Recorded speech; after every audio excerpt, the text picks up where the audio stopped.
नहीं पता? पता है बिंदिया पहले ना चंदन का तिलक लगाया करते थे। क्या लगाते थे? क्योंकि जो माताएं होती हैं, बहनें होती हैं ना, वो बहुत भावुक होती हैं। क्या होती है? कोई भी उनको चिकनी चुपड़ी बाती करके फंसा लेता है। क्या करता है? फंसा लेता है।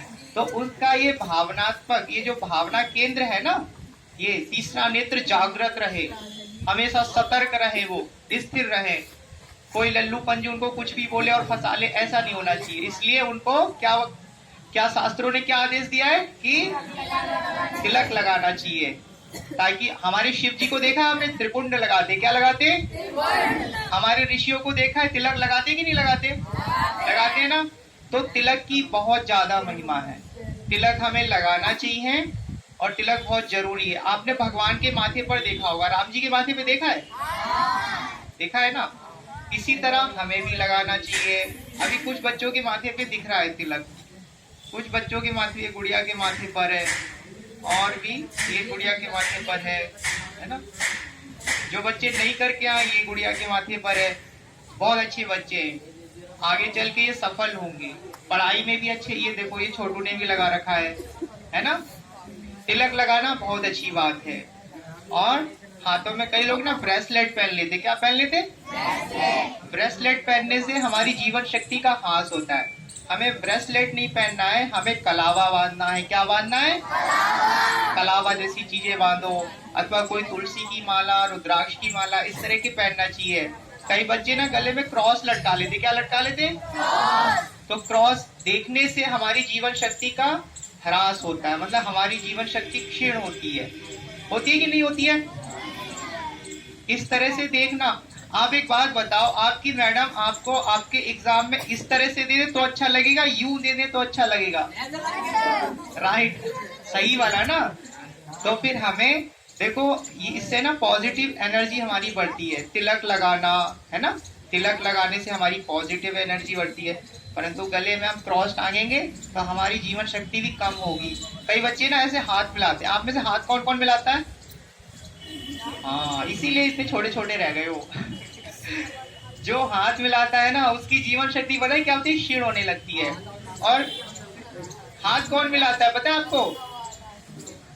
मान लो हम हाथ मिला रहे हैं एक दूसरे को और उसने नाक में से उंगली घुमाई। जिससे हम हाथ मिलाने जा रहे हैं उसने नाक में उंगली घुमाई हो, गंदे संदे हाथ आपको लगा दी हो, अथवा आपको बुखार हो और आपके हाथ में पहुंचते तो कैसा लगेगा आपको? अच्छा लगेगा? अगर उसको बुखार होगा तो आपको भी बुखार हो जाएगा। हो जाएगा कि नहीं हो जाएगा?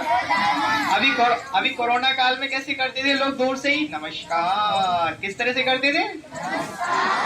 हाँ, तो हमें भी नमस्कार करना चाहिए। नमस्कार करने से हमारे अंदर पवित्र भाव जागते हैं। क्या जागता है? हमारे अंदर नम्रता आती है। क्या आती है? हाँ, तो इन गुणों को विकसित करने के लिए, और ये हमारी सनातन संस्कृति, भारतीय संस्कृति में नमस्कार ही किया जाता है। क्या किया जाता है? नमस्कार। शेक हैंड नहीं करना चाहिए। क्या नहीं करना चाहिए? यानी एक दूसरे को हाथ। अगर इसका आप इस तरह से समझ लेना कि हाथ में कोई गंदा संदा लगा के आया होगा तभी हाथ मिला रहा है ना, ऐसा सोच लेना। आगे से हाथ नहीं मिलाना है आपने किसी को, ऐसे हाथ प्रणाम करना है, एक दूसरे को सर झुका के नमस्कार करना है और बड़ों का आशीर्वाद लेना है हमेशा, है ना। 14 फरवरी को आप क्या मनाते हो? क्या मनाते हो? अच्छा, पक्का? क्या मनाते हो आप? पहले से ही क्या मनाते हो? माता पितृ पूजन, मातृ पितृ पूजन मनाते हैं क्या आप बच्चे? पहले से ही? ठीक है, फिर तो बहुत अच्छे बच्चे हैं आप। मातृ पितृ पूजन ही मनाना चाहिए। कई लोग है ना, वो पुराने बच्चे जो है ना विदेश में, वो वैलेंटाइन डे मनाते। क्या मनाते? वो हमें नहीं मनाना चाहिए, है ना।